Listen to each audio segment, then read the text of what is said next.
Hello, I'm Sarah Rosner, the Assistant Editor at Latin Finance, and I'm joined here by Javier Vargas, Managing Director of Credit Suisse. Thank you. Thank you, Sarah.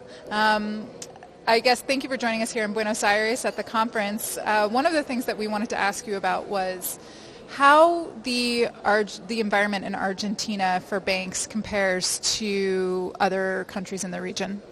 I think it's for our business, it's something that is changing this year because of the expectations of a changing government and a change in a lot of the policies.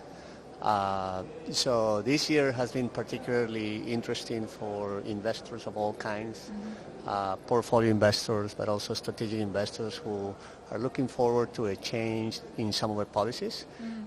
So that precludes significant activity, and the outlook for next year is actually quite good, provided that there are actually some changes after the change in government. Are there any sectors that are attracting a lot of attention from your clients?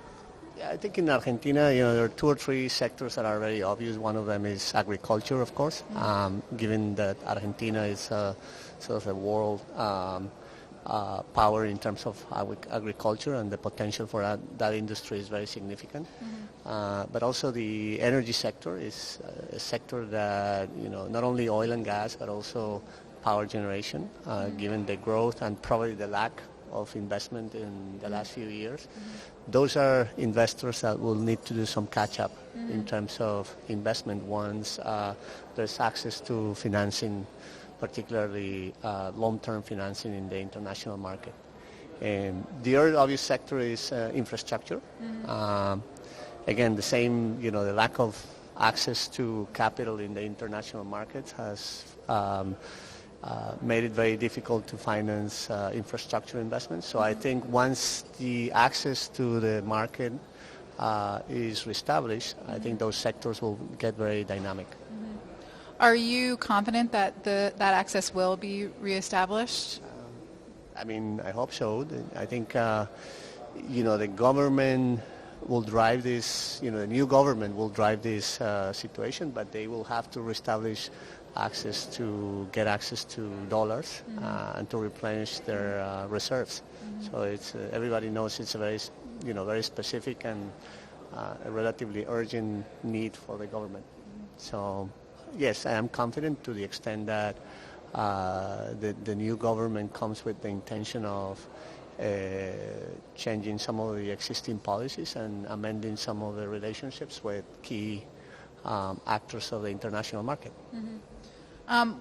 If and when that happens, what is your perception of how much investment or how investment is going to grow in the country? Is it going to be all at once, or do you think it's going to be a much more organic process? No, I think there's going to be a wave, or different waves, I meant. First, bond investors and, portfolio investors are going to come, and mostly in government securities. Then quasi-sovereigns will have access to the market. And then, as a second wave, strategic investors will come to Argentina and start, looking at opportunities to have exposure to different sectors of the economy. But the first wave of investors will be portfolio investors, both in fixed income and equity. Then you'll have strategic investors in different sectors. Are you hearing from fixed income investors and equity players a lot of interest in Argentina in general? Definitely. As a matter of fact, we, even now, very recently we did a transaction for YPF, the largest transaction ever for YPF, a $1.5 billion bond deal, and we had a lot of interest for that transaction. We had close to $6 billion of demand for that transaction. So yes, to the extent, and some of the other transactions that, for example, the province of Buenos Aires and the city of Buenos Aires have attended, I think those transactions have had significant interest. Investors obviously like the yield, and also they're playing on the expectation of that I mentioned before about changes in the policies of the country. Right. So looking forward, it might be a brighter picture than what we're seeing right now. I think, if you listen to most of the panelists and most of the people that have talked today in this conference, you'll see that there's a lot of expectations. Let's hope that those expectations materialize, because it's obviously going to be good for our business as well.